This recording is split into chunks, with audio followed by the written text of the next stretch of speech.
Hello guys, मेरा नाम है रवि और स्टडी ग्लो में आपका बहुत बहुत स्वागत है। दोस्तों, आपको पता है कि जब भी हम एग्ज़ाम की तैयारी करते हैं तो क्वेश्चन आपको सॉल्व करना ही है। बहुत सारे क्वेश्चन आपको सॉल्व करने हैं, लेकिन कभी कभी क्या होता है कि हमारे कुछ क्वेश्चन फंस जाते हैं और हम सारा क्वेश्चन तो टीचर से पूछ नहीं सकते हैं, क्योंकि सारा क्वेश्चन टीचर हमें बता नहीं सकता है, क्योंकि एक चैप्टर में 43 क्वेश्चन होते हैं। अगर टीचर से बताने में ही लग जाए तो कई साल लग जाएंगे आपको कोर्स खत्म कराने में, और आपके पास टाइम बहुत कम होता है। तो बहुत सारी समस्याएं आती है स्टूडेंट के पास कि हम अपना क्वेश्चन सॉल्व कैसे करें, मतलब कम टाइम के अंदर, समय से हमारा सिलेबस भी खत्म हो जाए, क्वेश्चन भी हमारे सारे कंप्लीट हो जाए, हमारी प्रैक्टिस भी हो जाए, और क्वेश्चन के साथ हमारे जैसे जैसे आपका क्वेश्चन खत्म होगा आपके कॉन्सेप्ट भी खत्म होते जाते हैं। तो ये एक सवाल लोगों के सामने होता है, और कभी कभी हम ऐसी समस्याओं में जूझ जाते हैं, जैसे कि ऐसे क्वेश्चन आ गए कि एक क्वेश्चन की वजह से हमारा 3-4 दिन का समय चला गया, क्वेश्चन सॉल्व नहीं हुआ, और उसके बाद ऐसा लगता है काफ़ी टाइम भी चला गया, सॉल्व होगा कि नहीं होगा, उसके बाद हम उसे छोड़ भी देते हैं। तो इस सिचुएशन में हम क्या करें कि जैसे क्वेश्चन सॉल्व ही ना हो रहे हों, सॉल्यूशन ही ना समझ में, बहुत टफ लग रहा हो, तो उसको कैसे हम सॉल्व करें, इसको भी हम समझेंगे।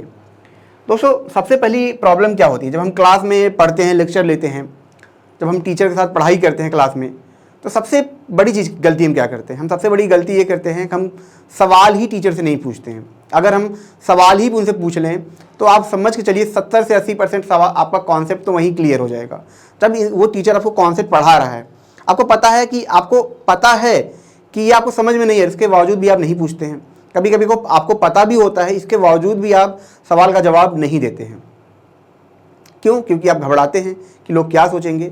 तो सबसे पहली चीज़ आपको यही करनी है कि क्वेश्चनिंग करनी है अपने टीचर से। जब आप कॉन्सेप्ट को पढ़ रहे हो, जब टीचर आपको कॉन्सेप्ट पढ़ा रहा हो, उसी दौरान जितने क्वेश्चन आप पूछ सकें, मैक्सिमम क्वेश्चन आप पूछिए। और जब कोई बच्चा खड़ा होकर पूछे भी तो उस क्वेश्चन को क्या करिए, ध्यान से सुनिए, उसको लिखिए, उसको समझिए। क्योंकि अगर एक क्लास में बच्चा है, 40 बच्चे हैं, हर बच्चा एक एक सवाल पूछेगा तो 40 क्वेश्चन का जवाब टीचर दे देगा और आपके सारे सवालों का जवाब मिल जाएगा। लेकिन हम गलती क्या करते हैं, पहला तो क्वेश्चन पूछते नहीं है, दूसरा कोई पूछता है दूसरे क्वेश्चन, उसके जवाब पे हम ध्यान नहीं देते हैं कि टीचर जवाब दे रहा। आपको लगता है यार वो तो उसका क्वेश्चन है, मैं उस पर क्यों ध्यान दूँ, लेकिन ऐसा नहीं है।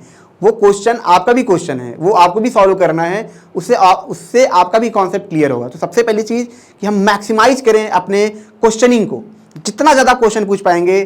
अगर आपने क्वेश्चन पूछ के, आप समझिए कि टीचर पढ़ा रहा है, आपने 10-15 सही सवाल, 2-4 सही सवाल पूछ लिए, तो आपका कॉन्सेप्ट तो वहीं क्लियर हो गया, आपको रिवाइज ही नहीं करना है।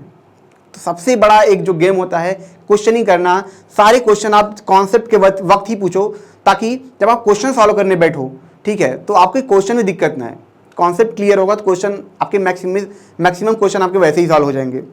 दूसरा हम गलती क्या करते हैं, दूसरा गलती ये करते हैं कि हमने पढ़ा दिया, हमने क्या किया, हमें अब टीचर ने बोला आप सॉल्व करके आइए आप, हम क्या करते हैं, हम जाते हैं घर पे अकेले बैठ के एकदम दुनिया से दूर होके सॉल्व करने बैठ जाते हैं। वो करना है, वो आपको करना है, बहुत अच्छा है, लेकिन जो सबसे ज़रूरी है कि ग्रुप गैदरिंग करिए। ग्रुप गैदरिंग मतलब अगर आपके क्लास में 3-4 बच्चे ऐसे हैं जो पढ़ने वाले हैं, जो साथ में डिस्कशन करने वाले हैं, तो उसी दौरान जैसे आपका कॉन्सेप्ट खत्म हुआ, आपको पास टाइम मिला, तो आप क्या करिए कि उसी दौरान उनके साथ ही बैठ के क्वेश्चन सॉल्व करिए। इससे क्या होगा कि मान लीजिए कि क्या है कि 5 क्वेश्चन है, ठीक है, 5 क्वेश्चन है आपको सॉल्व करना है। अब उसमें बैठे कितने लोग हैं, 5 बच्चे बैठे हैं, ठीक है, 5 स्टूडेंट बैठे हैं। अब पांचों क्वेश्चन टफ हैं, लेकिन हर एक क्वेश्चन पे अलग अलग इंसान का दिमाग चलेगा। तो मतलब एक क्वेश्चन पे क्या हो रहा है दोस्तों कि हर इंसान का दिमाग अलग अलग चल रहा है, तो इसकी सॉल्व होने की प्रोबेबिलिटी भी बढ़ जाती है। वो कितनी गुना बढ़ गई, वो 4 गुना बढ़ गई। लेकिन अगर आप अकेले सॉल्व कर रहे हैं तो आपका एक दिमाग काम करता है, तो इसकी प्रोबेबिलिटी कितनी हुई, 1 गुना हुई। तो मीन कि अगर आप अच्छे लोगों के साथ बैठेंगे तो मल्टीपल दिमाग लग के काम करते हैं, जिसकी वजह से अब मान लीजिए कि एक बच्चे ने एक क्वेश्चन सॉल्व किया, दूसरे ने 2 किया, तीसरे ने तीसरा, चौथे ने चौथा। तो आपने एक किया, दूसरा जो 3 था बाकी आपने क्या किया, उनसे डिस्कस कर लिया। तो इससे क्या हुआ, आपका कॉन्सेप्ट भी क्लियर हो गया, आपको ज़्यादा दिमाग भी नहीं लगाना पड़ा। इससे तीनों को भी ये फायदा हुआ। इससे क्या होगा, आपका टाइम बचेगा, पहला चीज़, और आपका जो क्वेश्चन की स्पीड है सॉल्व होने की, बहुत तेजी से हो जाएगा। वरना आप 2-3 दिन लगा देंगे एक चैप्टर को सॉल्व करने में, लेकिन अगर ग्रुपिंग में करके आप ये क्वेश्चनिंग सॉल्व करते हैं तो कम टाइम के अंदर आपका सॉल्व हो जाएगा। और कहीं आप क्वेश्चन में फंस गए, जो सबसे बड़ी समस्या आती है कि क्वेश्चन में कोई एक फंस गया, तो तीनों वहाँ पर क्या करेंगे, सजेस्ट करेंगे, एक दूसरे को समझाएंगे, बताएंगे, दिमाग लगाएंगे, कुछ निकालेंगे। इससे क्या है संभावना कि रिसर्च करने में भी कम वक्त लगा, और क्या हुआ कि संभावना बहुत ज़्यादा है क्वेश्चन वो सॉल्व हो जाएगा। तो ये दूसरी चीज़, सबसे बड़ी चीज़ हमें करनी है। पहला क्वेश्चन पूछना है, दूसरा कि जब भी हम क्वेश्चन सॉल्व करें कोशिश करें क्लास में ही ग्रुप में ही बैठ के उन क्वेश्चन को हम सॉल्व कर लें, ठीक है। इससे क्या होगा, आपका टाइम बचेगा और कॉन्सेप्ट भी क्लियर होगा, क्योंकि अलग अलग तरीके से लोग अलग अलग वे से लोग उस क्वेश्चन को बताएंगे, जिससे आपको रियल में आपका कॉन्सेप्ट डेवलप होगा, क्लियर होगा। अब एक जो सबसे बड़ी प्रॉब्लम आती है, मतलब आप समझ नहीं सकते हैं कि एकदम पहाड़ जैसी प्रॉब्लम आती है, कि कभी कभी ऐसे क्वेश्चन आ जाते हैं कि वो हमसे सॉल्व ही नहीं होते हैं, या हम ये कहें जो किताब का राइटर है या जो एनसीईआरटी का जो राइटर है, जो भी है, उन्होंने क्वेश्चन को ऐसा बनाया ही है, कॉन्सेप्चुअल बनाया है, बहुत ही डीप अंडरस्टैंडिंग वालों के लिए बनाया है कि वो क्वेश्चन सॉल्व नहीं होते हैं।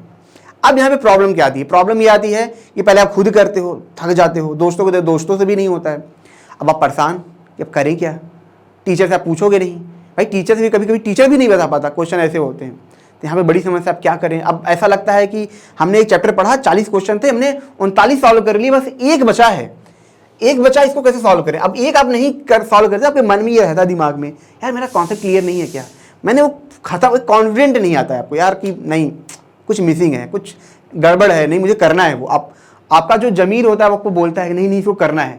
तो ऐसे प्रॉब्लम को हम कैसे टैकल करें, ये जो प्रॉब्लम है किसको कैसे टैकल करें, तो इसका जवाब ये है कि इसका जवाब आपको कई बार मिला है। कई बार कैसे मिला है, कभी कभी आपने देखा होगा कि जब आप क्वेश्चन को सॉल्व करते हैं उस वक्त वो सॉल्व नहीं होता है, फिर क्या होता है, आप कुछ काम कर रहे होते हैं, खाते पीते रहते हैं, उसी दौरान उसका जवाब आपके पास आता है। ये कई बार आपके साथ हुआ है, लेकिन आपने कभी इसे ध्यान से नहीं सोचा, मतलब हुआ आपके साथ ये कई बार है, लेकिन आपने ध्यान से नहीं सोचा। लेकिन अगर जो ये हुआ है इसको हम समझ लें तो इसको हम एक टेक्निक बना सकते हैं, जिसका यूज हम हर बार ये कर सकते हैं। मीन ये कि हमारा एक होता है सबकॉन्शियस माइंड, वो क्या करता है, जब आप क्वेश्चन को थक हार जाते हैं, आपसे नहीं सॉल्व होता, तो सबकॉन्शियस माइंड क्या करता है, उसको लेता है, उसको सॉल्व करके अचानक से आपको फ्लैश देता है, वो फ्लैश आपको सोल्यूशन दे देता है, अच्छा ऐसे होगा, आप जाते हैं उसको कर लेते हैं।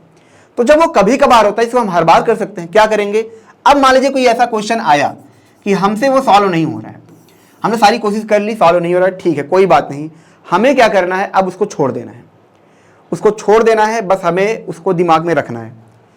हमको हर 2 घंटे 3 घंटे में उसको एक बार याद कर लेना है। जैसे आप खा रहे हैं तो आपको कुछ नहीं करना, अच्छा ये क्वेश्चन था, ठीक है कोई बात नहीं, आपने उसको एक बार सोचा, दिमाग लग देखा, इमेजिन किया, छोड़ दिया। फिर 2-3 घंटे बाद कुछ खेल रहे हैं तो वहाँ पर आपको याद कर लेना है। मतलब आपको हर 2-3 घंटे बाद उसको बार बार उसको सोचना है। आपको नहा रहे हैं अगर, उस शॉवरिंग के टाइम आपको उसके बारे में थिंक करना है, सोचना है। इससे क्या होगा, इससे कि आपको सोल्यूशन तुरंत मिल जाएगा। आप देखेंगे दिन के अंदर ही आपको सोल्यूशन मिल जाएगा। क्यों?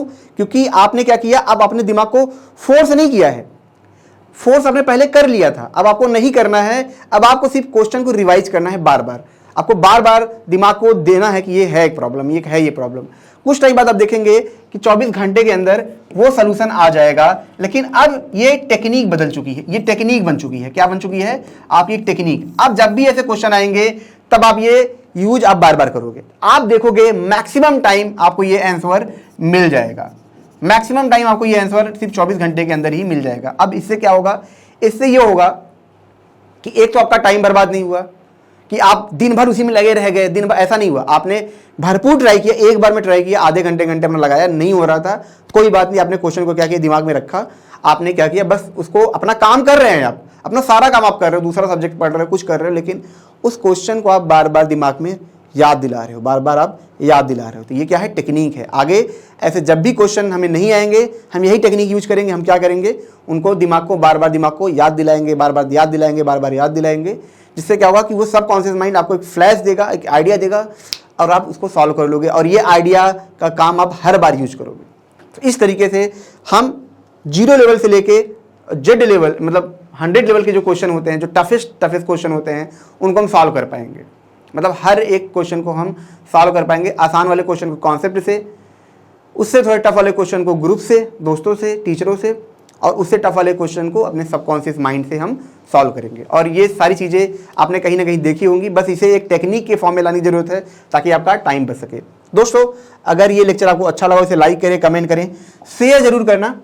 और फ्लो के कोर्स में हमने ऐसी सारी चीज़ें बताई हैं जो आपकी लाइफ को इंप्रूव कर देगी, आपकी पढ़ाई की टेक्निक को इंप्रूव कर देगी, आपके स्टेट ऑफ माइंड को इंप्रूव कर देगी, और आपकी जो एफिशिएंसी है उसे 500% बढ़ा देगी। क्योंकि यही कोर्स दोस्तों लोग बाहर लेने के लिए जाते हैं, लाखों रुपए खर्च करते हैं, लेकिन इंडिया में मात्र इसे हम 299 में लाए हैं सिर्फ आपके लिए, जब आप Flow 25 कोड आप यूज करेंगे। तो दोस्तों मिलते हैं नेक्स्ट लेक्चर में। Thank you so much.